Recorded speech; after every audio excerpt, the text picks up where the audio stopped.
Good morning, everybody. This is Terry with Gateway to Counseling. Thank you guys for joining me today. Wow, what a great question.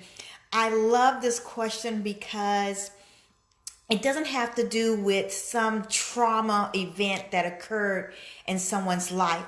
It's everyday normal stress. I think everyone listening to this show can relate to the idea of being completely overwhelmed because of your financial situation.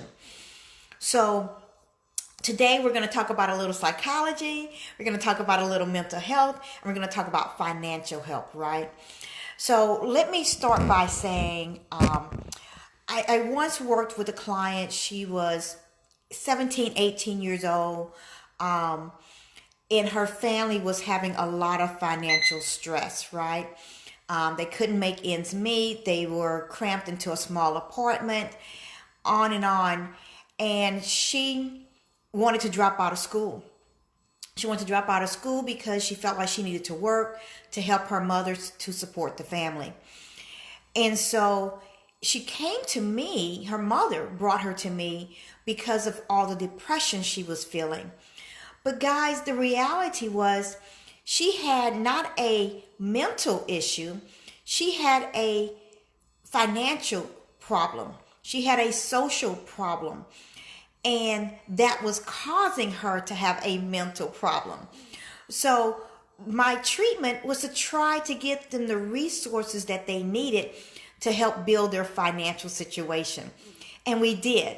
And that decreased the depression, right? And brought joy back into our life. So I'm telling you that brief story because I want you to understand the things that I'm about to tell you. I honestly believe that when we have certain things occurring in our environment, that it can lead us to depression, right? So sometimes when you go to a therapist, they want to talk about the depression, but in reality, we need to solve the problem that's causing the depression. Does that make sense? I'm one of those therapists that believes you don't just go to the doctor to get medication, right? To medicate the symptoms, right? I want to get to the root of the problem, because if I can get to the root of the problem, then we can make the problem go away completely, right? So I don't want to teach you coping skills for depression if I can maybe take away the whole factor of what's causing you depression, right? Let me adjust my glasses. I always seem to do this with you guys.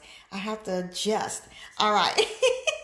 So anyway, so I don't know exactly why this person is experiencing financial problems. We'll try to go over a few different scenarios. What I can tell you is that it doesn't matter if you're rich, middle class, or poor.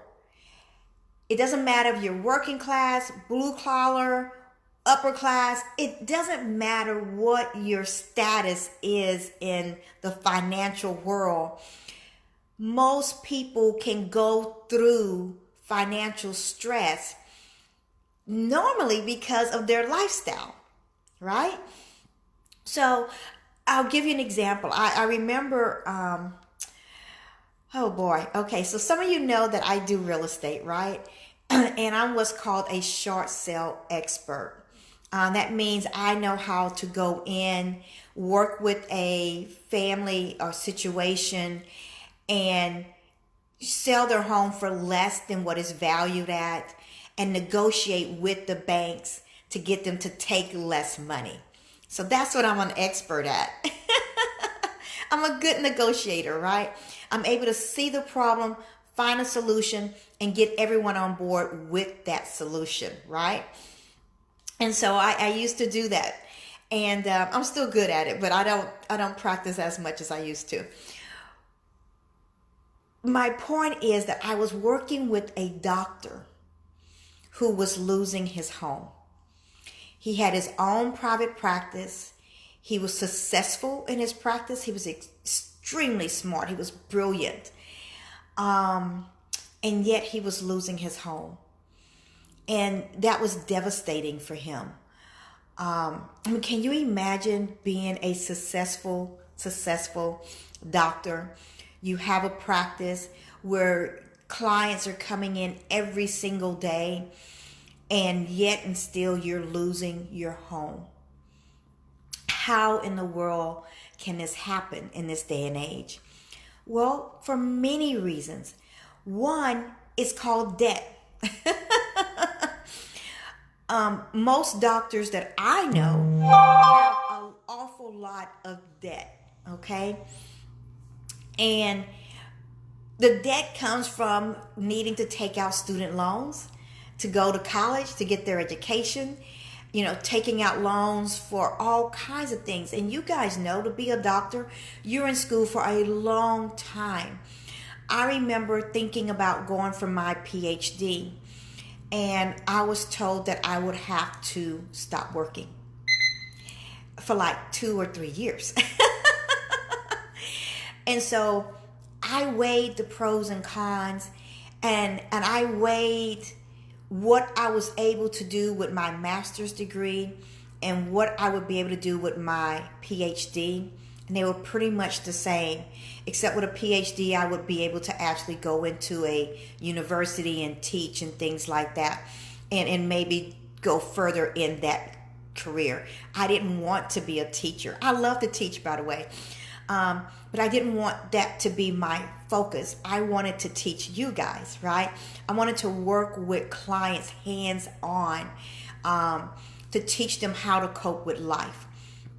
And so I decided it was not worth 2-3 years of not working, because I didn't know how I was going to support myself and my kids.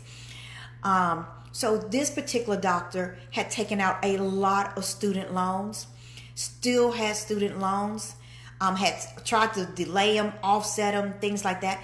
You guys know, you probably have gone to college and took out loans, and those loans seem to last forever, and it causes you financial debt, right? And then I know doctors who feel like they have to have a certain lifestyle, right? They have to have the big home. He had a nice home in a nice area of town, and we feel like we have to drive the Mercedes and the BMWs and the Land Rovers and all those things because we are a doctor, or we are an attorney, or we are whatever that profession may be. We feel that we have to have a certain lifestyle. We have to shop at certain stores. We have to eat at certain restaurants. We have to buy certain wines, right? I know people who go out to eat and they spend easily $200 every time they go out, right? And it's because they're getting the expensive wines, they're getting the expensive meals, and this is a thing that occurs on a regular basis. I know someone who did a staycation and spent over $1,000 right here in town just doing a staycation. I think the purpose of a staycation was to avoid spending that much money, right? So sometimes, guys, we get into these financial situations because of the debt we're bringing from the past, from our education or whatever, and because of the lifestyle that we're living now. And you might be saying, Terry, I'm not that doctor. I'm not living an extravagant lifestyle.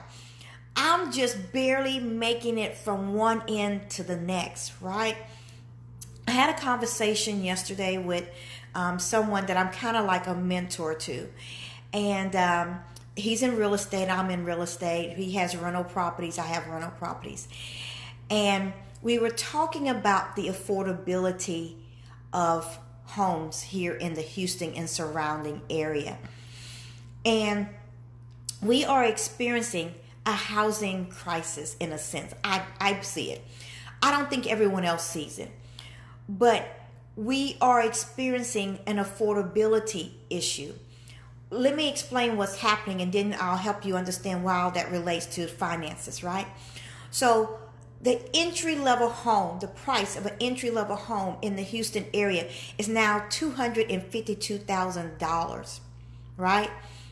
That's the entry level. That's the medium price. The average price is over $330,000. What that means is that someone who wanted to buy a home now can't buy a home, but they want a home. So what do? They rent a home. What is that doing to the rental market? It's driving the prices up, so that now to rent a home, a nice home in a nice area of town, you're looking at, right now the average price is $1,922 to rent a place for you and your family to live in. And we suspect that it's going to go over $2,000 a month. Guys, this is money that you're throwing away, right? And we don't see anything changing in the next 2 years, except that the prices are going to go up. So if I'm a single mom and I'm working, I'm working maybe in the medical center, I'm working as a receptionist, I'm working at a law firm as a paralegal, and I'm making decent money, but maybe I don't have $2,000 a month for me and my family to have a nice home, to rent.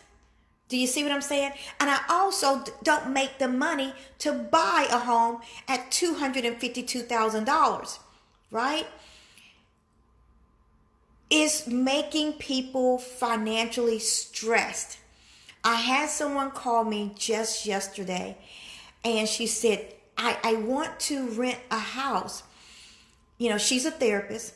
She wants to rent a house, but she doesn't make the money because what she's looking at is around $17 a month. She's a new therapist. She's new into this industry. And she's saying, this is the prices that I'm coming up with, right? And I had to say, you can't do it. Because why people have financial stress is that they start to push. They start to push the limits, right? So at $2,000 a month, I need to be bringing in $6,000 a month consistently for the last 2 years in order to qualify for that rental. That's a lot of money, guys. I mean, I don't know about you, but that's a lot of money for the average person here, right? And I've known people in the oil and gas industry, and they were doing extremely well, and they go and get this nice apartment over in Midtown, and they're sharing it with a friend, and then bam, something happens in the industry, and you're no longer needed. You were on a contract anyway. And guys, this is true stories that I'm telling you. People that have come to me because they're stressed, because they can't make it financially. You're a teacher and you get only a certain amount of money per month, and you got to pay all these things, your insurance that's taking up maybe even 20% of your income is going out before you even get the money in your hand, right? Your pension fund and your retirement funds and all these different, 401ks that everyone is telling you to invest in. That's a whole nother story. So I think I'm going to pick up this topic again, guys, because we're almost running out of time. I'm going to pick this topic up again. Let me just close with a few things that you can do. Sit down and develop a budget. I know it sounds simple, but it works. How much money do you have coming in, and how much money do you have going out, and what can you cut? Can you increase your work hours? Can you take on a second job? I know someone, she was experiencing this type of financial stress, and she took on 2 additional jobs, part-time little jobs, 1-2 days a week, delivering groceries for HEB, right? Just little things like that. And it has helped her significantly. And she's saving money to maybe one day buy a home. So sit down and create a budget. See, where is your money going? Right? Take a log sheet and every day write down, what are you spending money on? Are you spending money on Starbucks every single day? Are you going by McDonald's every single night with your kids? Where is your money going, and how can you save money? How can you cut back? We are going to pick up this topic on Monday, okay? Thank you guys so much for trusting me with your valuable information. Thank you for trusting me to come to me with this information so that I can help you to have a stress-free life. I will see you guys on Monday. Bye-bye.